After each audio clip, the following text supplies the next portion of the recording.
नमस्कार दोस्तों, स्वागत है आपका हमारे YouTube चैनल योर ऑनलाइन से पर। आज की इस वीडियो में बात करेंगे कि कैसे आप ITR 1 जो है एक्सेल बेस यूटिलिटी से फाइल कर सकते हैं।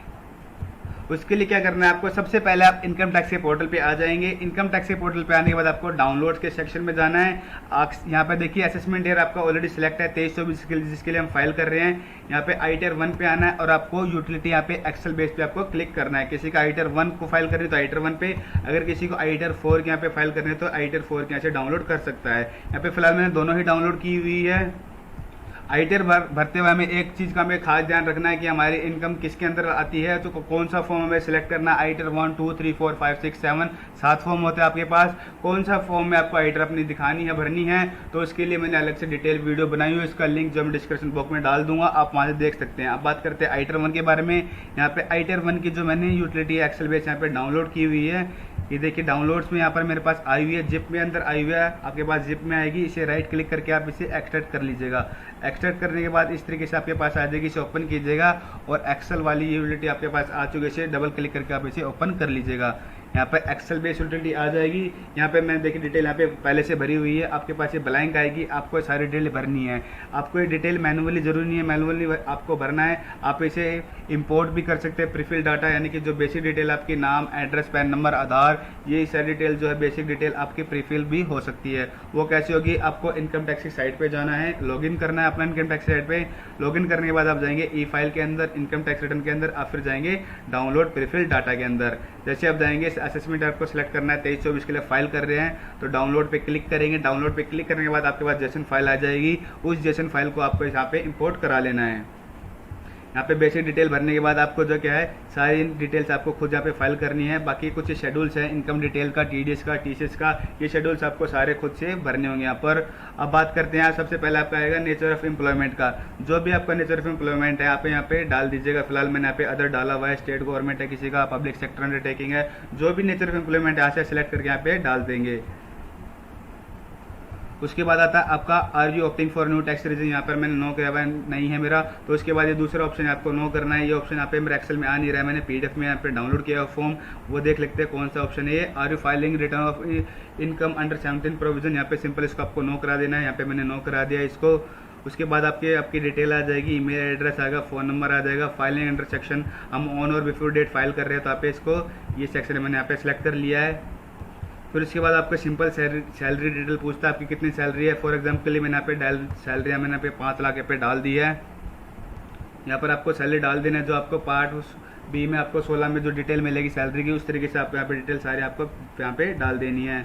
अब बात करते हैं नेचर ऑफ एग्जाम्प्ट अलाउंस की। जो आपके पास अगर एग्जाम्प्ट अलाउंस है तो आप यहाँ से सिलेक्ट करके उसका अमाउंट यहाँ पे आप डाल सकते हैं। उसके बाद आपको यहाँ पे दिखा देगा नेट सैलरी आपकी 5 लाख रुपए आ रही है। यहाँ पर स्टैंडर्ड डिडक्शन जो है 50,000 सैलरी पे आपको स्टैंडर्ड डिडक्शन ऑटोमेटिक यहाँ पे यूटिलिटी उठा लेगा। जो आपकी सैलरी आ जाएगी 4.5 लाख रुपए यहाँ पे नेट सैलरी यहाँ पे आ चुकी है आपकी, जो चार्जेबल है।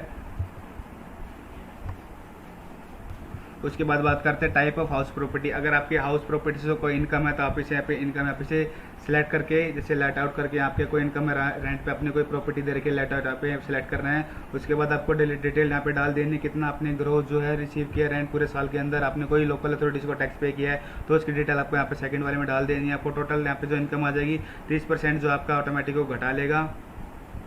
उसके बाद ऑप्शन आता है आपका interest payable on core capital. अगर आपने कोई लोन लिया हुआ है इस प्रॉपर्टी के ऊपर, आपने उस पर इंटरेस्ट पे किया हुआ है तो इंटरेस्ट का अमाउंट जो 2 लाख रुपए तक है आप उसका यहाँ पे डिडक्शन ले सकते हैं। 2 लाख की डिडक्शन यहाँ पे ले सकते हैं।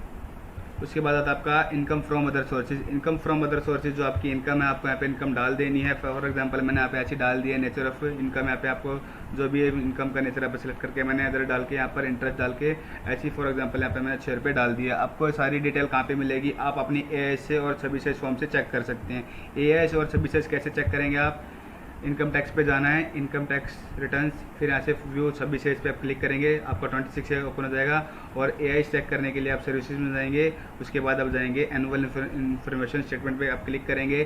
साल आपको सेलेक्ट करना है, वहाँ से डिटेल आप देख लेंगे, कोई डिविडेंड की इनकम है, इंटरेस्ट की इनकम है, वहाँ सारी इनकम आपकी वहाँ से ओपन हो जाएगी। तो इस तरीके से आपको अदर सोर्सेज की आपको इनकम यहाँ पे भर लेनी है। इस वाले पार्ट में आपको सारी जो डिडक्शन भरनी है, आपको एटीसी की जो डिडक्शन है, एटीसीसी की डिडक्शन है, एटीडी की, मेडिक्लेम की, एटीजी की, डोनेशन की, यहाँ पर जो भी आपकी डिडक्शन है आपको फाइल करनी है। एटीसी की डिडक्शन आपकी लाइफ इंश्योरेंस अभी डिटेल दी हुई है, प्रोविडेंट फंड की, इसके अंदर कौन कौन सी डिडक्शन आती हैं। जैसे आपकी 1.5 लाख तक इसकी मैक्सिमम लिमिट होती है, 1.5 लाख तक उसकी डिडक्शन ले सकते हैं। अब एटीडी की बात करते हैं, यहाँ पे जैसे एटीडी का आपका आ रहा है, इस पर आप यहाँ पर एटीडी का ये रहा, इसके अंदर आप अमाउंट ऑफ फाइल भर नहीं सकते क्योंकि आपका अलग से आपको जो है शेड्यूल दिया हुआ है। शेड्यूल पे आप जाएंगे, फिर लिंक पे क्लिक करेंगे तो आपको शेड्यूल मिल जाएगा, डायरेक्ट आप यहाँ से जा सकते हैं एटीडी से। इसके बाद आपके पास 2 ऑप्शन आते हैं, अगर इसके अंदर आप वेदर यू और any your family member is या सीनियर सिटीजन, तो आपको यस और नो कर रहे हैं, आपको दिखाना है। यहाँ पर मैं यहाँ पे क्लेम नहीं कर रहा हूँ, तो फिलहाल दोनों ऑप्शन में यहाँ पे डाल दिया मैंने, नॉट क्लेमिंग फॉर पेरेंट्स यहाँ पर, और इस वाले मैंने ऊपर डाल दिया नॉट क्लेमिंग फॉर सेल्फ और फैमिली। तो शीट को वैलिडेट कराएंगे, वैलिडेट पे हम क्लिक करेंगे, शीट ओके आ रही है। अगर वैलिडेट नहीं हो रही थी मेरी जेसन जो है वहाँ पे क्रिएट नहीं होगी। अब इनकम डिटेल के हम शेड्यूल पे दोबारा जाते हैं, यहाँ पे आपको सारी डिडक्शन दिखा देनी है अपनी। ये इनकम डिटेल्स का मैंने पूरा शेड्यूल यहाँ पे भर लिया है। उसके बाद आपको यहाँ पे वैलिडेट पे क्लिक करना है, वैलिडेट पे क्लिक करने के बाद शीट आपको दिखा देगा ओके। अगर कोई एरर होगा तो आपको एरर दिखा देगा। आपके बाद आता है, इसके बाद आता है टीडीएस का। टीडीएस के अंदर यहाँ पर आपको फॉर्म 16 जो आपको मिला हुआ है, सैलरी डिटेल है तो यहाँ पे डाल देना, टैन नंबर डालना है, नेम ऑफ डिडक्टर, इस तरीके से आपको डिटेल भर लेनी है। अगर आपके अदर देन सैलरी टीडीएस कटा हुआ तो इसके अंदर डिटेल आ जाएगी आपकी। और आपने कोई टैक्स जमा किया हुआ है, सेल्फ असेसमेंट टैक्स आपने कोई जमा किया है तो इसके अंदर आप नीचे आप भर सकते हैं BSR code, date of deposit, serial number of challan और टैक्स पेड, इसके अंदर आपको डिटेल यहाँ पे भर लेनी है। अगर आपका टीसीएस है तो टीसीएस के अंदर ये देखिए आपको टीसीएस में इस तरीके से फाइल करना है। एटीडी का मैं आपको बता चुका हूँ, एटीजी का है डोनेशन का, आपने कोई डोनेशन दी हुई है तो डोनेशन की डिटेल आपको यहाँ पे फिल कर लेनी है। और सारी शीट को आपको क्या साथ साथ आपको वैलिडेट यहाँ पे कराना है। अगर शीट वैलिडेट नहीं होगी आपकी तो यहाँ पे कोई ना कोई कमी यहाँ पे रह जाएगी। एटीजी की आपने कोई डोनेशन यहाँ पे दी हुई है, यहाँ पर detail of donation for scientific research और रूरल डेवलपमेंट, आपने इससे रिलेटेड कोई भी डोनेशन यहाँ पे दी हुई है तो उसकी डिटेल आपको यहाँ पे भरनी है। हमारे केस में कोई डिडक्शन नहीं है तो मैंने यहाँ पे इनको सिंपल ब्लैंक छोड़ दिया और शीट को वैलिडेट कहाँ पे करा लिया है। इनकम डिटेल यहाँ पे करने के बाद आपको क्या करना है, सिंपल टैक्स और पेड वेरिफिकेशन में टाइम में आपको जाना है। आप अपना अकाउंट यहाँ पे सेलेक्ट करना है किसके अंदर आपको रिफंड चाहिए। अगर आपको रिफंड बनता है तो अकाउंट यहाँ पे सेलेक्ट कर लेना है आपको।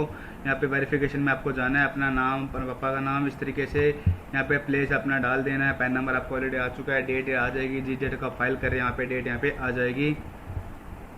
सारे टैब्स को भरने के बाद आपको क्या करना है, कैलकुलेट टैक्स पे क्लिक करना है। बिना आप कैलकुलेट टैक्स पे क्लिक करे बिना आप वहाँ पे से जनरेट नहीं कर सकते जेसन फाइल।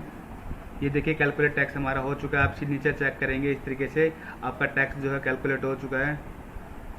ये देखिए 10,000 का मेरा टैक्स बना, उस पर रिबेट मेरे को 10,000 की मिल चुकी है क्योंकि 12.5 तक की कोई टैक्स रिबेट होती है इसके अंदर। अब हम करेंगे जनरेट जेसन पे हम क्लिक करेंगे, जनरेट जेसन पे क्लिक करेंगे। आपको इन सभी ऑप्शन को ओके करवा देना है यहाँ से। इस तरीके से आपके पास समरी आ जाएगी। सेव जेसन आप पे क्लिक करेंगे, आपके पास जो जेसन जो डाउनलोड हो जाएगी। डाउनलोड करने के बाद आपको क्या करना है, जेसन को आपको जाना है ई फाइल के अंदर, इनकम टैक्स रिटर्न्स के अंदर, फाइल इनकम टैक्स रिटर्न के अंदर आप जाएंगे। उसके बाद असेसमेंट ईयर आपको सेलेक्ट करना है, यहाँ पे 2324 यहाँ पे सेलेक्ट करेंगे।